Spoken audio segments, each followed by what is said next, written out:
You're listening to WOSD. I'm your host, Layla Palmer, from the OSD Marketing, Engagement, and Training team. Thank you for joining us for another installment of WOSD News.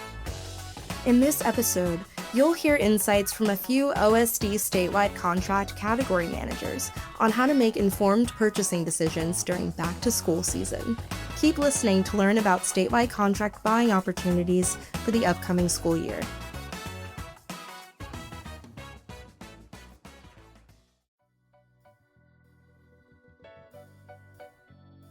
It's safe to say that when back-to-school season rolls around each year, tensions are high, summer relaxation is in full swing, and back-to-school shopping often gets pushed to the last minute. But with OSD's statewide contracts, it's never been easier to avoid these common pitfalls and get ahead of the game. With Contract GRO 42, buyers may purchase organic and non-organic produce through Category 1, all for K-12 schools. Supplies are another big part of school year prep, and OSD statewide contracts continue to have you covered. Contract OFF 51, formerly OFF 45, provides buyers access to instructional materials and arts and crafts supplies, perfect for classrooms at all levels. Meanwhile, Contract OFF 53 helps schools stay organized with office supplies, recycled paper, and envelopes. These contracts offer flexible solutions for both educators and administrators alike. The fun doesn't stop there. If your school is planning for transportation needs, don't overlook Contract VEH 110, which provides a range of light and medium-duty vehicles. Under Category 11, you'll find school buses available for purchase. Recently, I met with OSD category managers Michael Berry, Amanda Ferdinand, and Kelly Thompson Clark to learn more about these statewide contracts and their products, when to buy, and how to achieve best value through early planning and strategic purchasing. Stick around for their helpful tips on how to take the stress out of back-to-school purchasing and set your school up for a successful year. First, we'll hear from OSD Category Manager Michael Berry, who will dig into statewide contract GRO 42, K-12 nutritional products. Well, thank you, Mike Berry, for joining me on WOSD News today to talk all about GRO 42 and how K-12 schools can use the contract during back-to-school season. So first, why don't you explain what products are offered on contract GRO 42? Sure, Layla. Thanks for having me. GRO 42 currently has an active Category 1, which is produce. Under this category, you can obtain a full array of fresh fruits, vegetables, and that would include both non-organic, organic, and locally sourced items. The contract also has a Buy American provision, which ensures that all products that are sold under the contract are domestically grown and produced. We also do have another upcoming category, which is going to be Category 2 groceries. And that's currently in the development stage with an expected rollout this upcoming September of 2025. This category will cover the full array of grocery products utilized by K-12 schools and school districts, from chicken to meat to proteins to spices. Everything under the grocery umbrella will be offered under that contract. And so what types of schools or programs typically use this contract? Certainly. Since the rollout of Category 1 in February of 2025, over 115 schools and school districts have purchased off this contract. The interesting part about this contract, it can be used by other eligible entities, not just schools and school districts. So anyone in the Commonwealth who can buy under statewide contracts, for instance, like executive branch agencies, quasi-public agencies, public hospitals, public higher education like the UMass system, any public co-ops can also buy off of this contract, and they are eligible to utilize it at any time. So a lot of different uses for this contract. What, if any, EPP environmentally preferred products are available on GRO 42? Sure. Under this particular contract, there's two forms of EPP products that are available. One is any certified organic product. And also the other one would be any locally sourced products. So under the certified organic umbrella, that just essentially means that the product has met the acceptable USDA guidelines. Under the locally sourced, it means that the product originates within 400 miles of the border of Massachusetts. Very good. And so, what advice would you give to first time buyers who are using this contract? Sure, this contract is unique in that there's currently 6 awarded vendors on it. I would suggest that anyone that wants to buy off the contract would download the GRO 42 contract user guide from mass.gov. The vendor list is on the bottom of this contract user guide. And in this list, it contains all the vendor contract managers. It contains all their information, such as their phone numbers, their emails, that any buyers can reach out directly to the vendors. And you'd want to ask them, you'd say, I want a price list for GRO 42. And then the vendor contract manager can set up an account for them to receive the weekly price list electronically. Do you have any final words of advice, words of wisdom for our buyers for purchasing during back to school season? Just that the contract's been widely used. We had the ability under the contract with the 6 vendors now is statewide service, so that's really unique. The minimum purchase on the contract is $100, so it really meets the needs of like the smaller schools and the smaller districts, which we found when we were developing the contract, they had real problems with, meeting minimums that were like $250 or like 15 cases. So we found that the contract's been widely used throughout the state, that's been running well, and we haven't had any issues or complaints about it. So certainly it's there to specifically help out schools and school districts, as well as other buyers within the state can use it as well.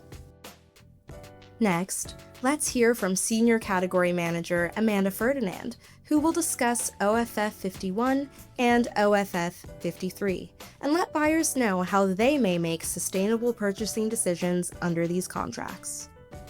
So OFF 51 has Category 1 Instructional Supplies. So this is going to be your lesson plan, classroom material, classroom decorations. Category 2 has arts and crafts supplies. So this is going to be like scrapbook supplies, brushes, palettes, canvases, fabrics, any sand art supplies or clay or mosaic supplies. And then there's also Category 3, which has recreational supplies. So that's going to be like playground supplies, anything like that you could play outside. So that could be like footballs, baseballs, basketballs, soccer balls. Category 4 is therapeutic supplies. So that could be anything from sensory stimulation, music therapy supplies, weighted blankets, movements, exercise therapy supplies is available under that contract in that category. And then for OFF 53, the office supplies, recycled paper, and envelopes contract. For OFF 53, we have Category 1, which is office supplies, and that falls under 2 subcategories, which have market basket and then non-market basket items. So market basket items, you're going to find your highly used items. So that's going to be like pencils, pens, notebooks, paper clips, anything that you would think would fall under the scope of the office or the needs of an office. That would be found in Category 1.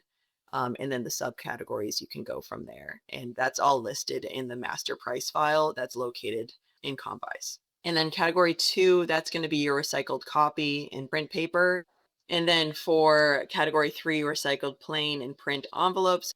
For EPP, for environmentally preferable products, you're going to mostly be looking at post-consumer recycled content. So we're looking for 30% for all copy papers and most envelopes. This is where most of our EPP is contract.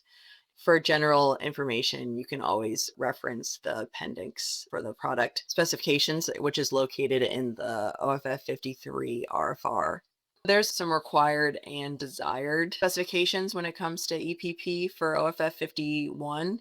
And that's more around requiring like material that is certified by the Art and Creative Materials Institute, the ACMI, that requires products in the arts and crafts to be non-toxic, just to make sure that anything that like could potentially go into a kid's mouth is non-toxic, especially in a school setting. And then we also desire our vendors to provide us with products that are recycled content without high hazard chemicals such as lead and asbestos, ketones or acetone or fragrances.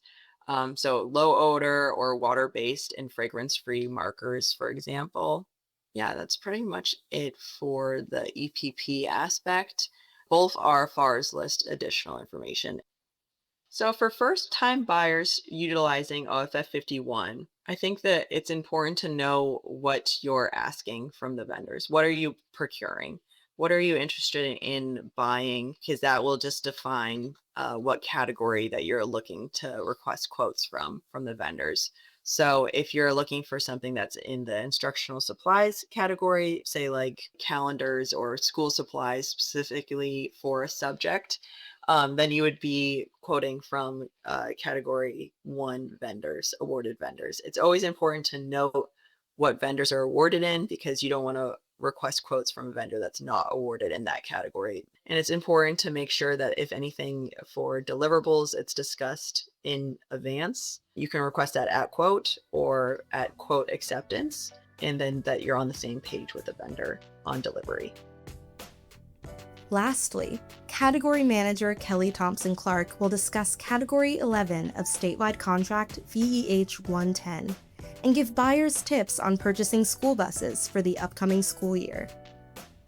Well, thank you, Kelly Thompson Clark, so much for joining me yet again today on WOSD News to talk all about back to school season and school buses. So, what should schools consider when purchasing buses through VEH 110? Thanks again, Layla, for having me. I really appreciate it. So this is a topic that is close to my heart because dealing with the vehicle contracts and especially our partners that need buses trying to meet the state's demand as well as our expectations on climate and sustainability, and buses come into play for that. So I would have to say try to have a project plan if they can. I realize that sometimes they may be purchasing a large number of buses to fulfill that in their fleet, or possibly they could just be purchasing a one-off, but a project plan would be really, really important. And in a project plan, I would also say timeline.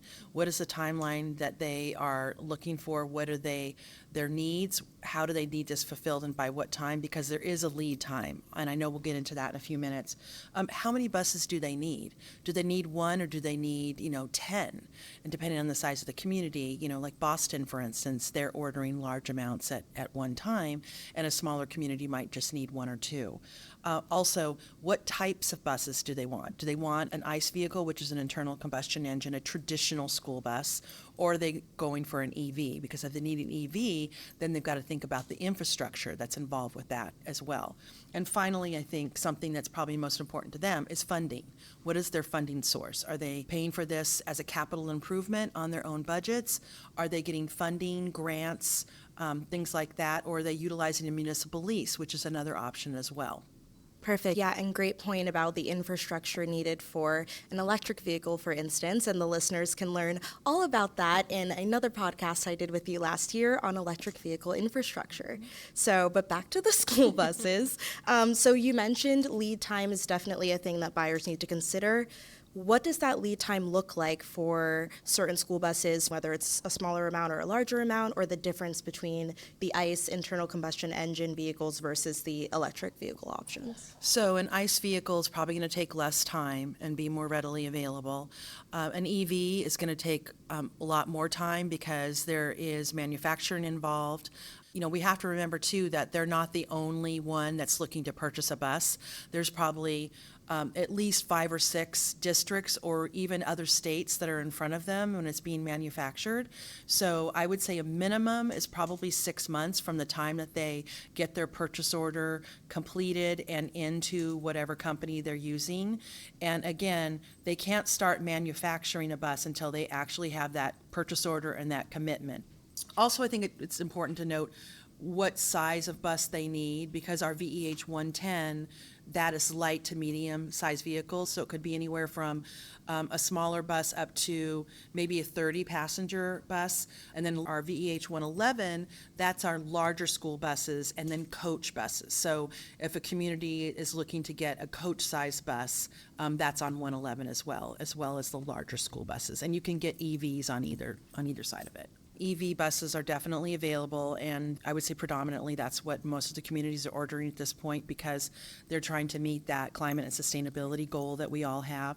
And also, too, depending on the community, depending on how many miles are being driven on a daily basis, which would be part of the project plan that we talked about in the first question, is you need to take a look at your inventory and take a look at where the buses are being driven, how far they're being driven on a daily basis, and are they going to have the ability to charge overnight, or will they be going out to a more remote location and charging there and then being brought back in the morning. And of course, weather also is a factor, because we have to make sure that the buses are someplace where they can be charged and be conditioned for, winter or inclement weather driving. That's really important. Amazing. Well, thank you so much for all that information on school buses. Who knew there was so much to talk about with school buses? I certainly didn't either. When I think about the school buses that I used to take, to school myself, and I never really thought about that either, but it's very interesting.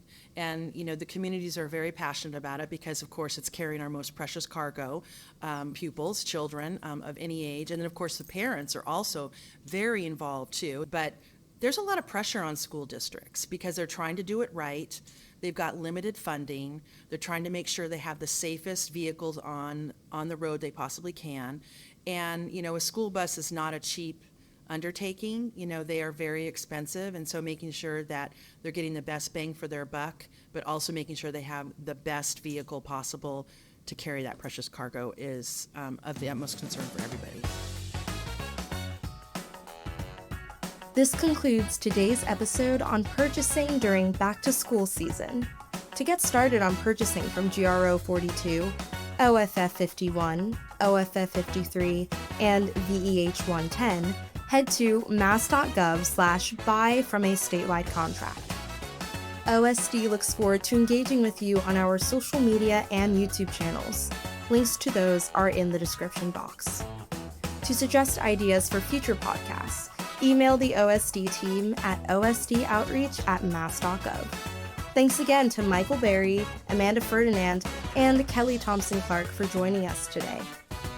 This podcast was produced, audio engineered, and edited by me, Layla Palmer. Thank you for joining us.